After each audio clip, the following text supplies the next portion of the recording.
Welcome to this week's edition of the Dugout Dish Podcast. I'm Andy Kirikides, joined by my handsome co-host, Keith Glasser. How we doing? Great. How are you? Good. A little Q&A sesh today. No big deal. I'm going to run down a list of questions that we've gotten from some listeners. Shout out to the listeners. So we're going to take them one by one, and we're going to see where it takes us. First question, Keith. I think you are particularly educated on this topic and can shed some light. How does tuition exchange impact the recruiting process? Tuition exchange. Great question. Every school has a little bit of a different process for how they handle it. But I think the biggest thing is to let people know up front, like, hey, I have tuition exchange as part of, one of my parents' jobs. So we're going to have tuition exchange with said school.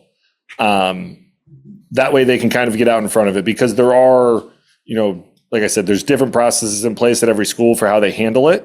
But at the very least, letting them know up front, could move the needle, right? Like it could be something where like, oh my goodness, he has tuition exchange here. Like if it's a scholarship, things like that, depending on Division 1 or 2, if they're fully funded or not, like that might actually move the needle a little bit. Like you get a guy for free.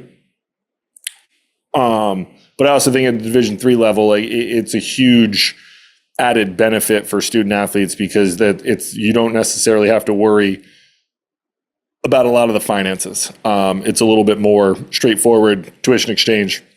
And then you're going to be eligible for merit scholarship money, need-based money, all of that stuff as well. So you could end up with, more or less a free education, if you will, at some schools. So the first and foremost is to, let coaches know. And the other side of it too, if you do have questions about it, you can always, and I'm not saying to circumvent the coaches, but you could always email financial aid, because sometimes the coaches might not have all the answers, because it's not something that is, very common. It's not a negative to email the, financial aid office and say like, hey, we have financial aid. What does that look like at your school? How do we do that? XYZ. And they'll be able to get back to you and give you a really clear path on what that looks like, how to go about doing it.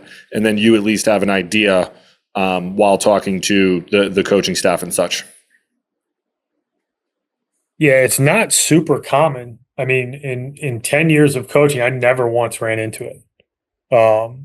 We just happen to have some experience with it. So, I don't have anything to add there. I mean, I think it's a unique situation to find yourself in. I think it's a benefit. It can only benefit you. Obviously, financially, it's going to help. And it may move the needle with some guys, just depending on what they're looking for. But don't be scared to ask questions there, because like to your point, I think it's going to be a little bit different at every institution. So when reaching out to coaches, is there a specific coach to reach out to? Ooh, good question. The general rule of thumb I would tell you is hit the head coach and whoever is listed. Let me back up. Hit the head coach and the person who is named the recruiting coordinator. If there's two recruiting coordinators where we have co-recruiting coordinators, email the one that works with your position. Generally, one's going to be the pitching coach, the other one's the hitting coach. If you're a position guy, obviously email the hitting guy. If you're a pitcher, email the pitching guy. If it's just, baseball at rpi.edu, just email that, and it'll find its way, because it's a shared email box that everyone has access to be able to kind of cipher through that stuff. But the general rule I would tell you is hit the head coach, and then if there's no recruiting coordinator listed, hit the coach that is listed as the top, the first assistant that's listed. That's generally regarded as the top assistant. So email those two, on with your life. I have nothing to add to that.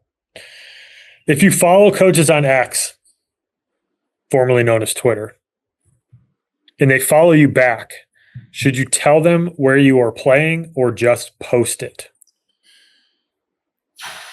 My knee-jerk reaction to this is doesn't hurt to do both. You can DM them and say, hey, coach, here's my schedule for the upcoming weekend. I would definitely encourage you to post. That would be my knee-jerk response to that question. Yeah, I think that that's probably the best way to do it. Post it, and then you can DM it to them.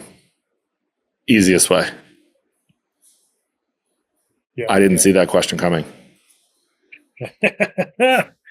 I hid these questions from Coast Glass. I was going to say, we're all we're doing it live. We are doing it live. We are doing it live. Kind of thought I had a feel for what was going on here. All right. There's a couple different answers to this question, but are athletic scholarships guaranteed for 4 years?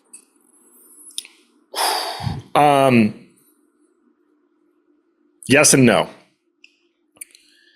Technically speaking, they are 1 to 1 year renewable contracts. Depending on the school that you go to, the school can supersede that rule and make it a 4-year commitment, or for as long as you're at said school and or playing said sport. Some of the lower mid majors, it's going to be more of a 4-year commitment than being in a Power 4 conference where, it's likely a year-to-year thing. The other thing to add to this is it's a little bit different now where, Division I obviously moving to 34 scholarships. And again, not everyone's going to have 34, but they can use their money how they see fit. So there's no 25% minimum. And I have a sneaking suspicion that they're going to do their best to use as much money as they possibly can. But I think in some instances they might have, a couple thousand left over. They might tack that on to, somebody who's currently on the roster and give them a little bit more money. But for the most part, they're year-to-year contracts with an asterisk of some schools are going to make it a 4-year commitment so long as you're at that school. Yep. Nailed it. 1 year renewable. Some schools are a little bit different where those scholarships are guaranteed, but there's not a ton of those. You kind of got to earn it and prove your worth there, right? And with the transfer portal being what it is, that's certainly going to have an impact on things. What should you include on an introductory email to college coaching staff? Your intro email should hit the highlights, all the pertinent information it is that people need. You're going to want, obviously, your name. I think let's back up. Before you send said intro email, you're going to want to make sure that your email is appropriate to be sending out. You kind of want to avoid the flamethrower 726 as your email. I think our generation is a little bit more like we just made up wild emails and then it just stuck with you for like 47 years. Nowadays, I think it's a little bit more cut and dry, but it's a little bit easier. I think, your name, your initials, whatever it might be, your, k.glasser14@gmail. That is not my email, so don't email me. But something like that. You're going to want to hit your name, your high school, where you're from. If you have your, hit your GPA, make sure you're accurate with your GPA. If you're not, you don't necessarily have to throw it in there. The test scores, if you have them, any pertinent verifiable metrics, where if I go to PBR or Perfect Game or Best in Use somewhere where you've been to where I can go and see a profile that it's, kind of a third-party verified metrics system that, you can tell me you ran a 6.7. I want to be able to go somewhere and see, he ran a 6.7. Not, my high school coach put me on my stopwatch and I ran a 6.5. Like, that's not necessarily something that's verifiable that I am going to outright believe. Intended major, if you do have one, it's okay to not have one early on. And transcripts, if you can get them, which then would mean that you probably have your GPA, and any schedules and video. So summer schedule, high school schedule, depending on when it is the time frame in which you're emailing, and then video. One good thing you can do for free is start a YouTube channel and just upload a bunch of videos there and just put the link at the bottom. I think one of the hard things, and people don't like, not a lot of coaches are going to download your video if you're sending it as an attachment. The other side of that is colleges have pretty strict firewalls. So if you're sending videos as an attachment, some coaches won't even be able to access that file to even download to watch. So the best and easiest way is to just do a YouTube page and send the link. Yeah, I think the only thing I would add to that is two things. One, keep it as short and concise as you possibly can. I don't want to have to scroll multiple times to read an email. I don't really need to hear about how much you care about baseball. I'm assuming that if you want to play college baseball, that's the case. Ideally, something personal that shows me that you took a little bit of time to actually do a little bit of research on the school or the program. I think that's a nice touch. And then, shoot, I lost my train of thought. You had two things you wanted to add: short and concise, and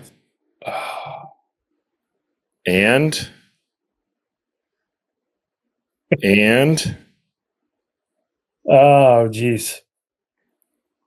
Who you play for in the summer? No, you mentioned that. It's going to come back to me here in like 5 minutes. I lost my train of thought. Littering and.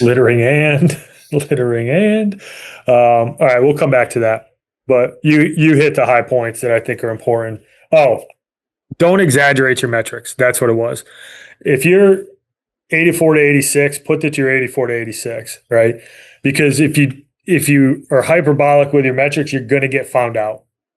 So if you have them verified, that's even better. TrackMan report a link to some video that has metrics in it, but don't be hyperbolic with your metrics because you're going to get found out. And you don't want to be the guy who says that I'm up to 89, but in reality, you pitch at 83 to 85. There's nothing worse as a coach, and I've run into this with guys making phone calls, and they tell you, hey, like, this dude's he's going to be 87 to 89 when you see him, and you drive 4.5 hours to some small town in Southwest Virginia, and you get there, and the first bullet is 82, and you're like, I really just wasted 9 hours of my life for this kid to be 7 miles an hour slower than he said he was. So don't be that guy. All right. Open-ended question here. Thoughts on junior college? Love junior college. I think it's a great opportunity for kids who need to continue to develop, who need more time. I think baseball is a sport in which not everyone develops at the same rate. I think it's a cost-effective way. It's not going to be as expensive as a four-year school.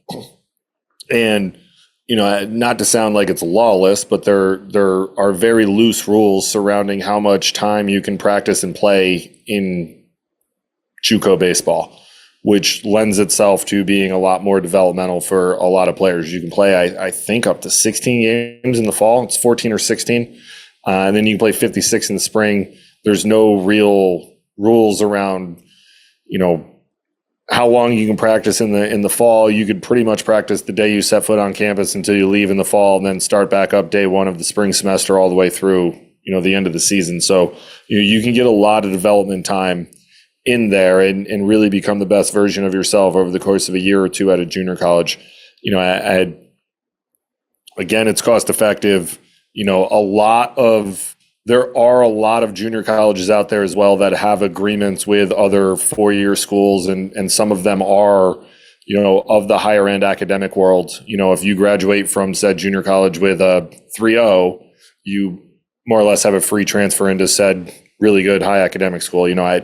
We dealt with it a little bit at RPI. Hudson Valley was a junior college right down the road that if you had I think it was a 3.0 GPA, you had a free transfer into RPI. So we had some guys who, as a family couldn't afford the price tag at RPI their first for 4 years, but they could do it for 2. So they went to a junior college, developed, did really well, played 2 years, and then transferred in and played really well for us for 2 years. So, and I know that there's, Monroe out here in Rochester, they have agreements with U of R, Cornell, RIT. They have some really good academic programs too. So, it's not really I think the stigma is like it's like 13th grade and it's not real college. Like you're going to be taking real classes and you're going to be challenged, and you can do it at a cost effective way while also being able to play a lot of baseball. And you can expound upon this because I know you do. Go look at some of these rosters in the Power Four conferences. They're littered with junior college guys. Like it's a high level of baseball. It's not just who shows up. They recruit. It's high level, really good baseball. I mean, Niagara Community College, an hour and a half from us, and I think they were like 46-2 this year. Like their ace is going to Tennessee. Like they're pretty good. Lost in I think they didn't lose a game, I think, until they got to the World Series. Yeah, I think junior college is underrated, and I think that for a lot of players, it can be a really good path for them to continue their baseball career, not only in the short term, but in the long term. Because to your point, some guys need some extra time to develop. Some guys need more playing time. Some guys need some time to get their stuff together academically. But it's not a throwaway. I think that sometimes Division III and junior college get lumped into this, like, well, anybody can go play. And that's just not the case. It's ultra competitive. And it's a great opportunity for guys to go and compete, continue their career. And at the end of the day, if you finish up 2 years of junior college and go to a 4-year school, you're getting a 4-year degree. The cost-effective portion of it I think, is massive, especially with the cost of schools these days. Specifically, if you're looking at a private school, you're going to spend a lot of money in those first 2 years. You're going to take the same courses you're going to take at a junior college for the most part. So there's a variety of reasons why junior college can be a really good fit. And I think that a lot of people would be remiss if they didn't consider it, and at least have it as a part of their plan or an option for them as they move forward. But I mean, you nailed it with junior college at this point is just an extension of the transfer portal. It was kind of the transfer portal before the transfer portal, where you could go get some guys who've played college baseball. They've been in the weight room. They've been self-sufficient. They've proven themselves. They can handle themselves in the classroom. They know what it's like to go through a season.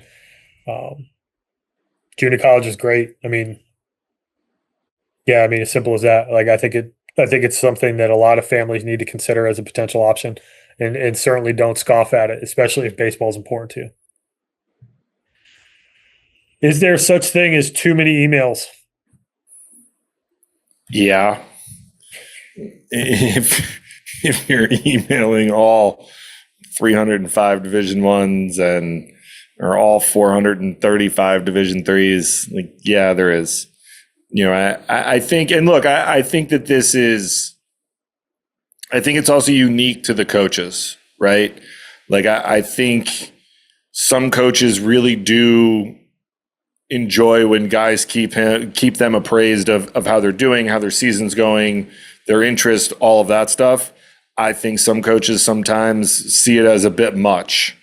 Not that it's a negative per se, but I do think that some coaches kind of like they view it through the lens of like they're emailing 8,000 people and I'm just part of a mail merge. So,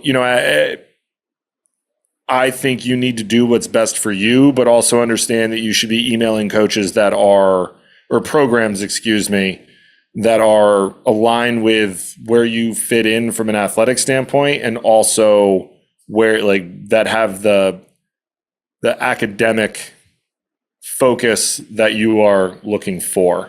Because there's going to be and that includes,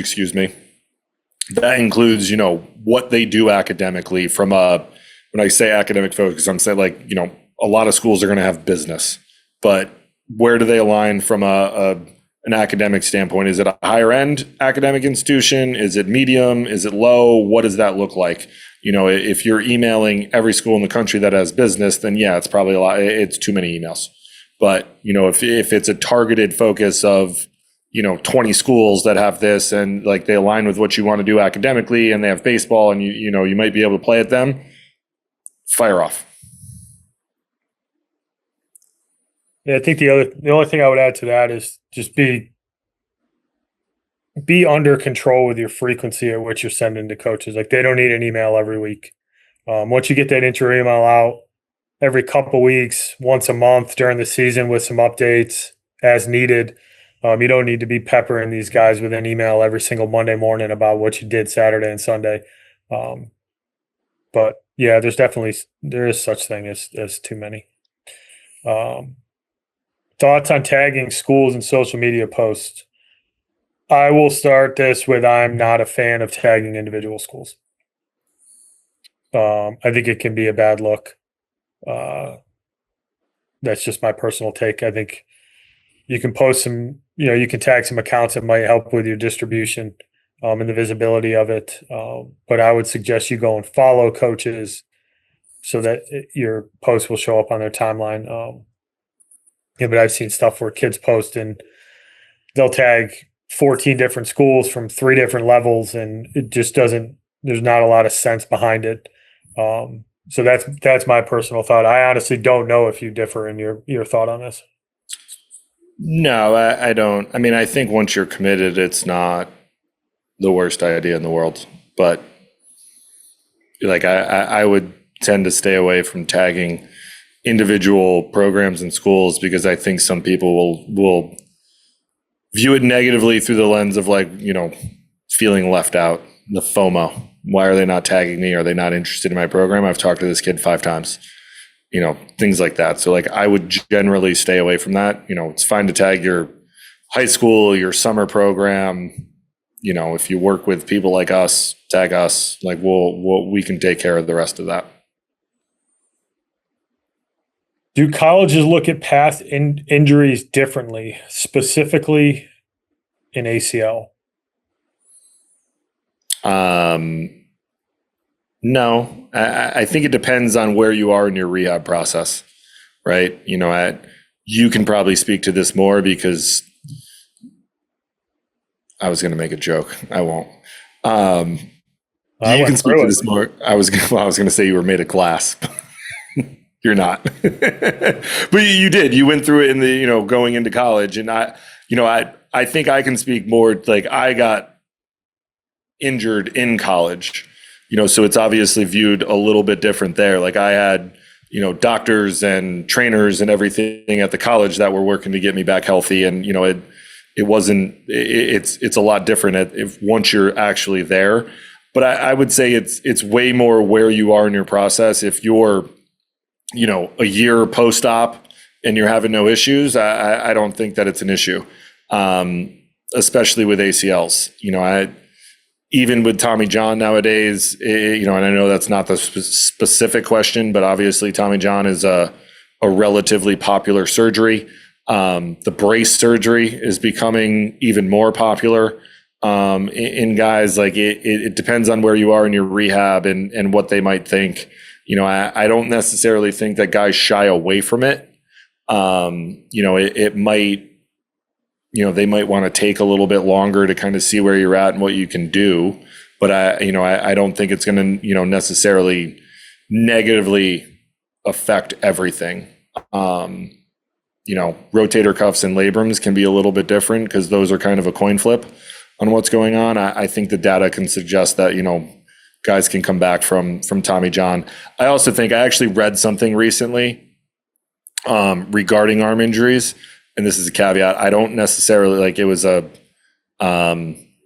doctor who had written an op-ed piece, I suppose, that like the rise of youth arm injuries is obviously become a huge problem in our game. With overuse and growth plates and things of that nature, that there's kids that are getting surgeries so young that they fear that they're not necessarily going to be able to actually throw and be effective by the time they even graduate high school. So, that might play a role in things as it gets older or as we move on in time, because I think that we're probably going to start seeing the fruits of those decisions over the course of the coming years. I don't necessarily think that we're there yet, but I think we're close. But I think the Tommy John stuff, anecdotally, I would say, we've all had guys that have blown out and come back and been just fine. You've seen it in pro ball, you've seen it in college. But from a recruiting standpoint, I would say that, it would depend on where you are post-op and, how many issues you're having, things like that. Yeah, I think it's 100% based on where you are. I had my offers pulled, but the timing of mine couldn't have been worse. But I was lucky enough to have, Coach Chef and the Marist staff take a chance on me, knowing that I was going to show up to campus only, 10 months post-op, which at the time was like a super, super condensed timeline for an ACL tear, especially with the damage that I had to mine. But I would say that if you've had an ACL tear in the past and it's behind you and it's not causing you any issues, I don't think any coaches are really going to be super concerned about it. It might be something that will come into question or could potentially impact your recruiting process if, the timing of the injury prevents you from being able to showcase yourself. That could certainly throw a wrinkle in things. I mean, I don't think there's any other way around it. But generally, if you can show you're healthy in your back, whether it's Tommy John or ACL or, broken leg, I don't know, something like that, then I don't think coaches are really going to care too much about what's happened in the past as long as you can kind of show that you're healthy now. Are big showcases worth the money? It's a loaded question here, Coach. I think it depends on what you're going to get out of it. You have to ask yourself going into it, is what I'm going to get out of this showcase worth it? And are the schools that are going to be in attendance of interest to me? And do I fit in there? I think sometimes you can get lost in going to a lot of these, and the reality is they're a lot of money because they're paying the coaches, to be there. So that's why the cost is high. You want to make sure that if you're going to pay that money to go to those types of events, that you're going to get out of it essentially what it costs. Are you going to be seen by the coaches that you're interested in? Are there coaches there that you've been in contact with? I think in a lot of instances, it is hard to go into those showcases because there's going to be a lot of kids there and essentially go in cold turkey, having never spoken to anyone and attempt to get noticed. You're going to want to at least have had some baseline communication with coaches so that they know who you are. And when you get up to throw or you get up to play, they're going to pay attention and kind of give you an eval of where they think they see you fitting in. But you want to make sure you're going to get out of it, kind of what you're putting in. If you're not going to get metrics or you're not going to get, any feedback, any evaluation out of it, then it's likely not going to be worth your time. Yeah, I would agree with that.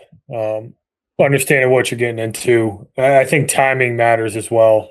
Right, the later you get into the process, I think the more beneficial some of those big camps can be because you're getting yourself in front of a bunch of people, giving yourself an opportunity to go and showcase yourself. I think early on in the process, you probably want to be a little bit more selective, and those big showcases might not necessarily move the needle. We've talked about it in a previous Q&A around the value of the on-campus camps. I think if you can start there, I think that can really help, and you can get some really good feedback. You can kind of figure out where you fit. But, if you find yourself in a situation where, your travel team may not play in tournaments that are going to get you in front of a bunch of people and you need to spend some money to go to one of these bigger showcases, they can move the needle. You need to play well, obviously, just like you do everywhere else. The other thing that I would add to it is that if you're going to spend the money to do it, prepare to go there. Prepare to go and showcase yourself, right? There's certain elements of those showcases that are going to pique the interest of specific coaches, right? You need to take a really good round of batting practice. So taking batting practice on a field understanding what that looks like, how that feels, right? That's important. Running the 60, I think, is a lot of things that a lot of times a lot of guys don't focus on this. They don't want to spend the time to go and do the sprint work. They don't want to spend the time to work on their start. They don't want to spend the time to go and run 60s. Like, you can practice that. That is a practicable skill, right? Obviously, raw speed is great, but with a little bit of practice, a little bit of effort that you put into it, you can go from a 7.2 to a 6.9 by just tightening up a little bit of your running form, a little bit of a better start, being a little bit better shape so you can run that full 60 at full speed. So, make sure that you are doing things that are going to help you perform in that setting, because it's not just going to be the gameplay stuff.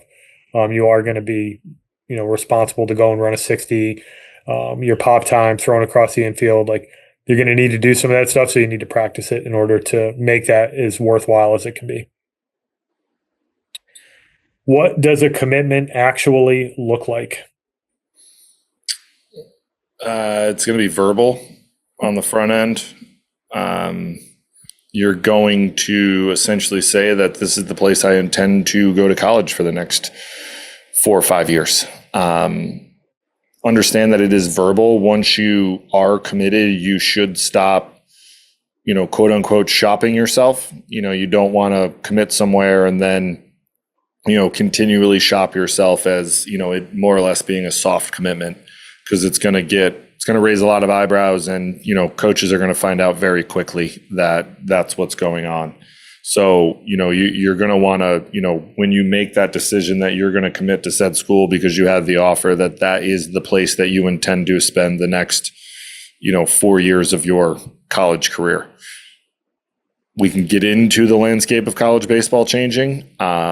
But, I would say that when you commit, you want to make sure that is the place that you see yourself being for 4 years and getting a degree and playing 4 years of college baseball there.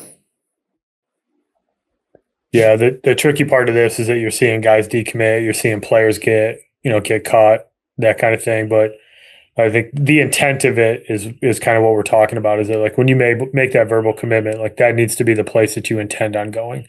Right? Things change, coaches leave. Maybe you blow up and you start to get some interest from some bigger schools. Like, that's a whole different conversation. But the intent, I think, is really important. And one of the things I would caution, again, it's because, I've had these conversations with folks, is don't make a commitment with no intention of following through on it and using it as an opportunity to shop yourself around. Like, once you're committed, you shouldn't be shopping yourself around. I firmly believe that. I understand the other side of it, right? I get it. People be like, well, coaches can cut you. Yeah, I know. But most coaches don't cut guys whimsically.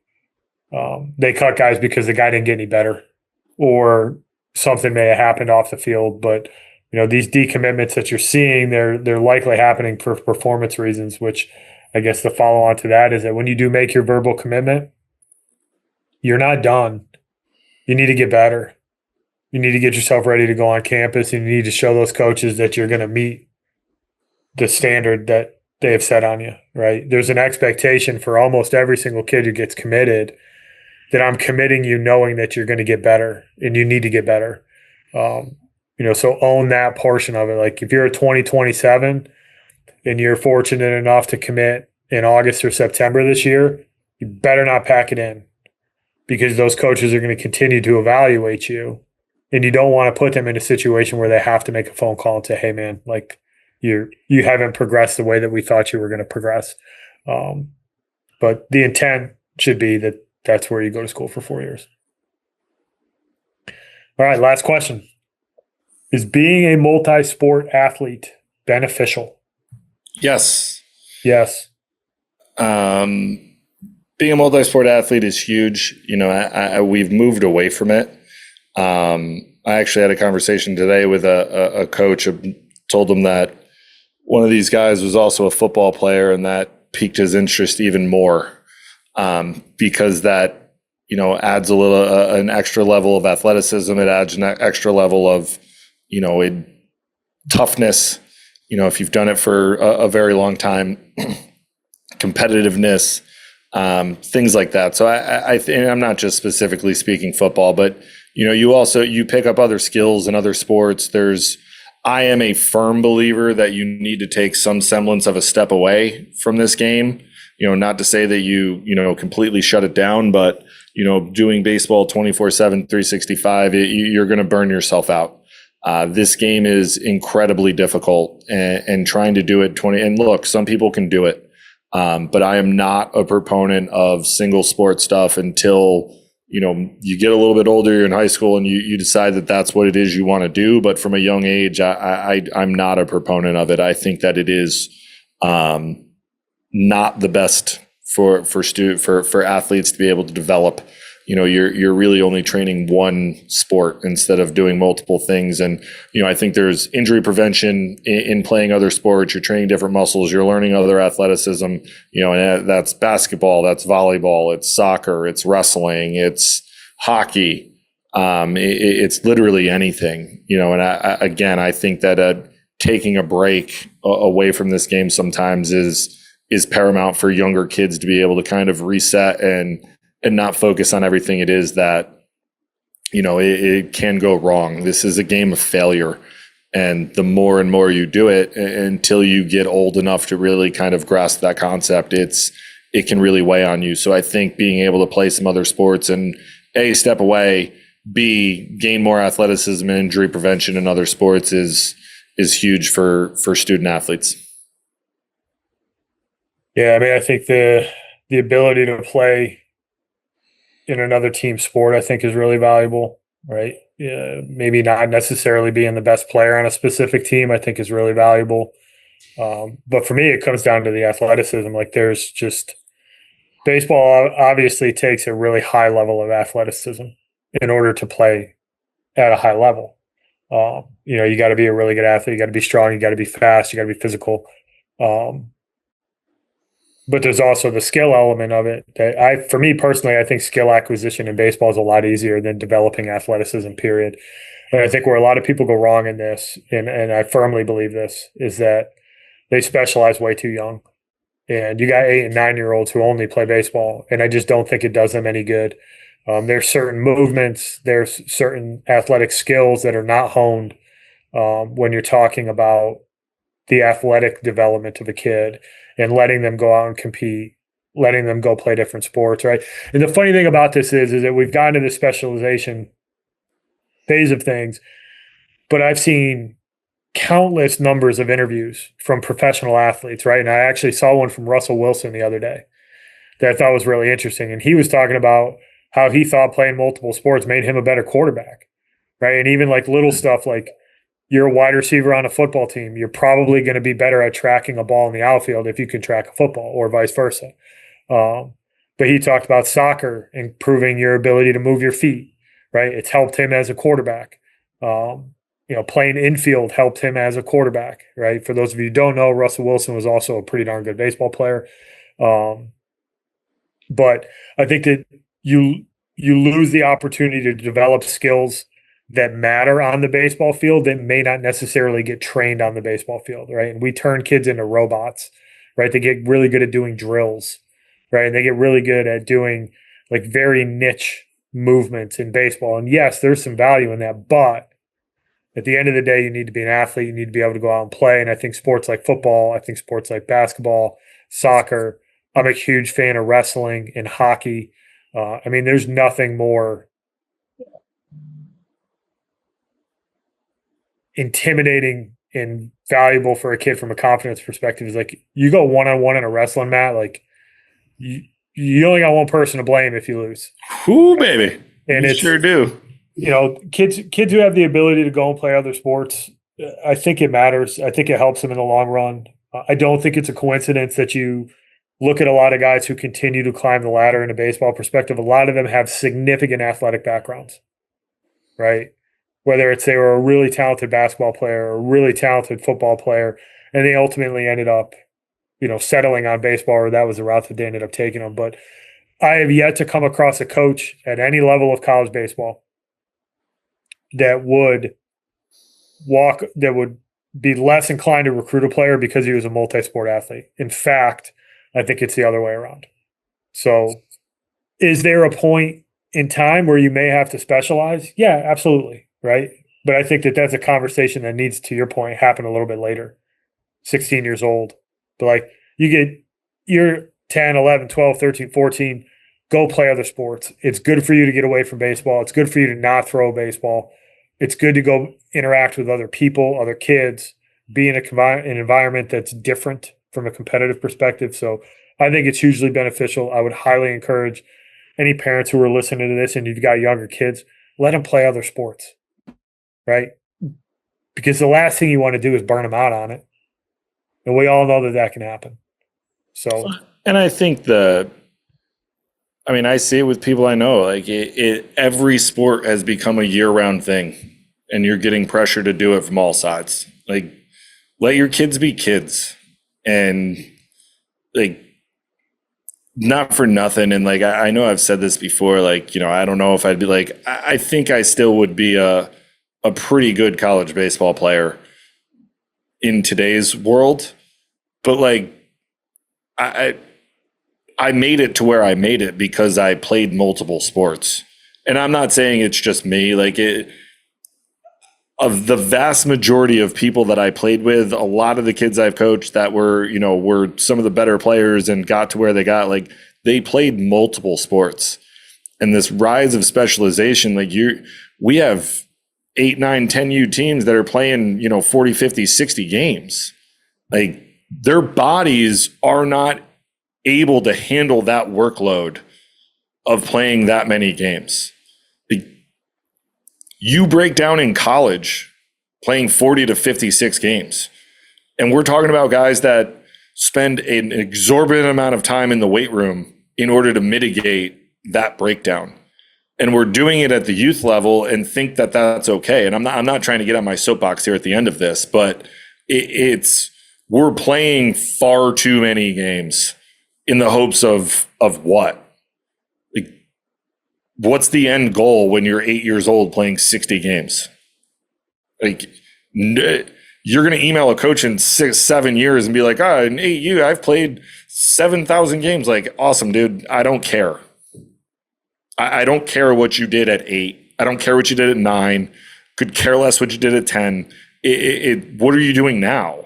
And if you're burnt out, maxed out, whatever it might be, with the sole goal of making it to college, and I've seen this, is they get to college and it's like, well, now what? Everything I've done for the last 7, 8 years is to get here. Now what do I do?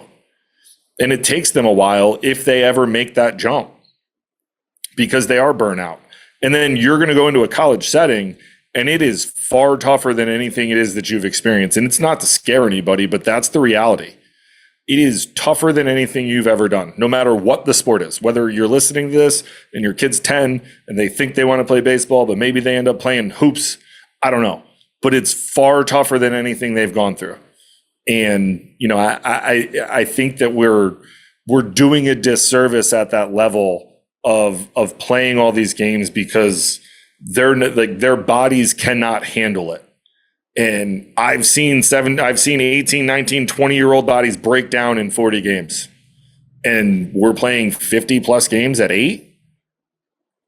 Like, it doesn't make sense to me. And, my point in all of this is maybe back off the specialization of baseball, maybe play less games and go play other sports. Let your kids be kids. Like, I can tell you first and foremost, myself included, being a father and knowing, and I've seen it with a lot of other coaches I know, very rarely do you have any of these coaches whose kids specialize in one sport. And these are guys who are really, really good at what they do. Like, their kids ain't specializing in it. Their kids ain't playing travel ball. Like, not happening at young ages. And I think there's something to that. And, I had this conversation this weekend. I don't care what my son decides to play. I don't care if he ever plays in college. It doesn't matter to me. But like, if he wants to go play lacrosse or soccer or volleyball or hoops or wrestle or play foot, like, I don't care. Whatever he wants to do is fine with me. But I would like him to play multiple sports. We'll see what happens.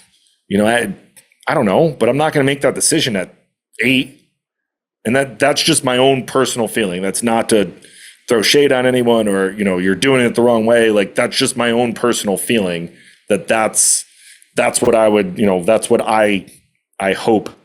And, I hope happens, but I think that we're getting away from that and, hopefully we come back to, playing and, I don't know what the answer is, but I can guarantee you that the answer is probably playing less games and putting less stress on young arms and bodies so that they're not breaking down at young ages.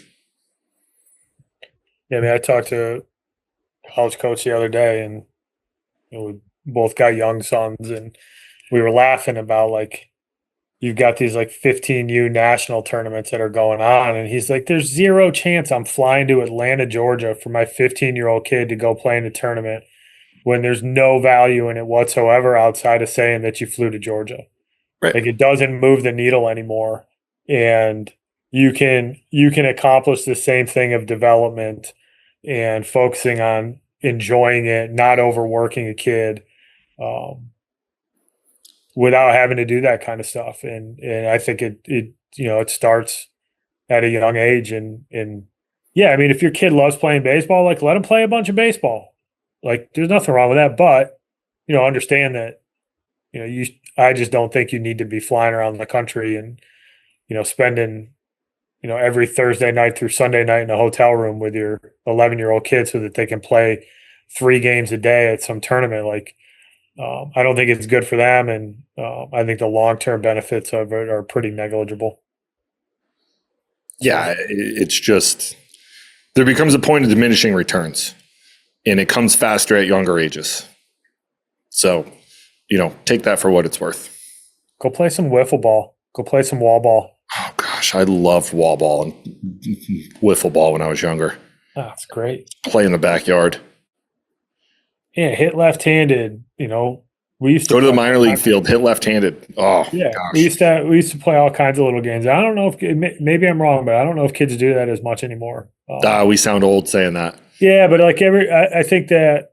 Well, I think for the most part you are right. I will say I drove by a little league field the other day and I did see kids hitting opposite-handed on like high school kids hitting opposite-handed on a little league field, and I was like, "Huh, look at that!" Yeah, that fires out in the wild. I haven't seen that in years.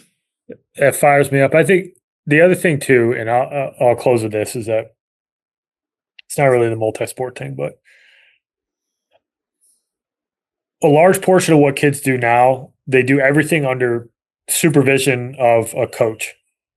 Mm-hmm. Right? You're throwing bullpens on TrackMan, you're hitting on hit tracks, or you're hitting with your hitting coach. And I think there's something to be said about just going and playing and not staring at the metrics and the result, and just go and play. Right? I know pickup baseball is really, really hard, but that's not what I'm getting at. But like, go play wiffle ball, like go play baseball with a tennis ball, like go and do some stuff that doesn't require adult supervision or a coach standing there evaluating every single swing you take. Like, sometimes you just need to do it and just go enjoy doing it. Versus the only time I hit is when I'm in the facility with my hitting coach. The only time I throw is when I'm in a facility with my pitching coach. And I don't think that is necessary for development, specifically at young ages. I'm not saying don't go to a hitting coach, but you don't have to do everything there. Like, everything doesn't have to be scripted. No, and we're stifling athleticism in doing that. And it's not to put down anybody who does that, but at some point you have to challenge yourself and figure it out on your own. And that's where, we did it growing up. I shout out Papa Borelli here, the amount of stories he's told about when he was a kid doing it. But we did it growing up. We had neighborhood wiffle ball games, football games. Like, you're the youngest guy playing with a bunch of 12 and 13-year-olds and you're 10. Like, you got to figure out how to be good. You got to figure out how to hit, a tennis ball that's being thrown at you harder than you've ever seen. And there's something to that. And, it's gone by the wayside, I think, for the most part. And, everything is in a controlled environment, a controlled setting. And, that's not how athletics in general is played. There's a lot of variables. There's a lot of things you got to try to be able to figure out. And I think that we've, taken that part out of things. Well said, Coach. Well, that takes us to the end of our Q&A session. It was a good time. Always. Keep the questions coming, folks. We're happy to do this. I think it's a good way to get a bunch of information out there. So, hit us up on social media, send us emails, whatever it is. We're happy to take on these topics, talk about them, hopefully shed some light on some stuff that's important to folks. So thank you again for listening. Tune in next week. We will talk to you then. Thanks, everybody. Thank you for listening this week. If you're watching on YouTube, go ahead and hit that subscribe button and smash that like button for us. Check us out on Apple Podcasts, Google Podcasts, as well as Spotify. You can follow us on Twitter and Instagram at EMD Baseball. If you want to find out what me and Keith do to help families and players navigate the recruiting process, go ahead and check us out on emdbaseball.com.